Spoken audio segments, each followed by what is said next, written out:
to Tripura Info News Update. প্রধানমন্ত্রীর আহ্বানে সাড়া দিয়ে মুখ্যমন্ত্রী, মন্ত্রী ও বিধায়কদের পাশাপাশি রাজ্যসভার সাংসদ রাজীব ভট্টাচার্য স্কুটি নিয়ে এলাকা পরিদর্শনে বের হন। তিনি সাংবাদিকদের মুখোমুখি হয়ে কি বললেন শুনুন। এখন আমরা সবাই জানি আমাদের দেশের যশস্বী প্রধানমন্ত্রী নরেন্দ্র মোদী আহ্বান করেছেন যে ওয়ার্ক ফ্রম হোম এবং এই যে জ্বালানি সংকট পরিস্থিতি তৈরি হওয়ার আগেই আমাদের সবার সচেতন হওয়া দরকার। তো তার নিরিখে উনিও ওনার কনভয়ে কাটতি করেছেন।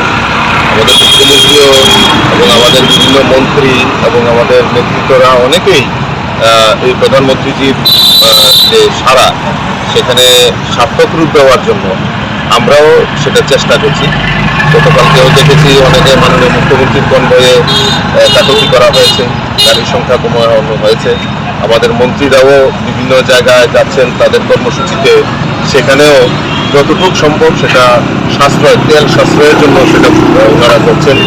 তো আমরাও আমাদের ভারতীয় জনতা পার্টির কার্যকর্তা হিসাবে সমস্ত কার্যকর্তাকে আহ্বান করব যে আমাদেরও চেষ্টা করে চালিয়ে যেতে এবং সাধারণ নাগরিকদের কাছেও আপিল করব যে আপনারাও এই অযথা তেল মানে যে ব্যবহার সেটাকে হ্রাস করে সেখানে সঞ্চয়ের মাধ্যমে মানে সবাই যদি প্রতীকী আমরা কিছু যদি আমরা করতে পারি, বাঁচাতে পারি, তাহলে দেশের যেটা আমরা সংকটের কথা বলছি সেটা অনেকটাই মোচন হবে।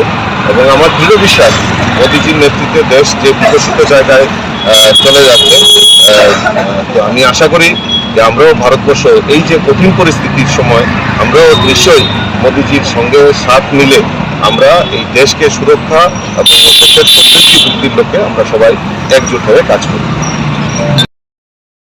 To Tripura Info and press the bell icon so that you never miss any latest updates and news on Tripura.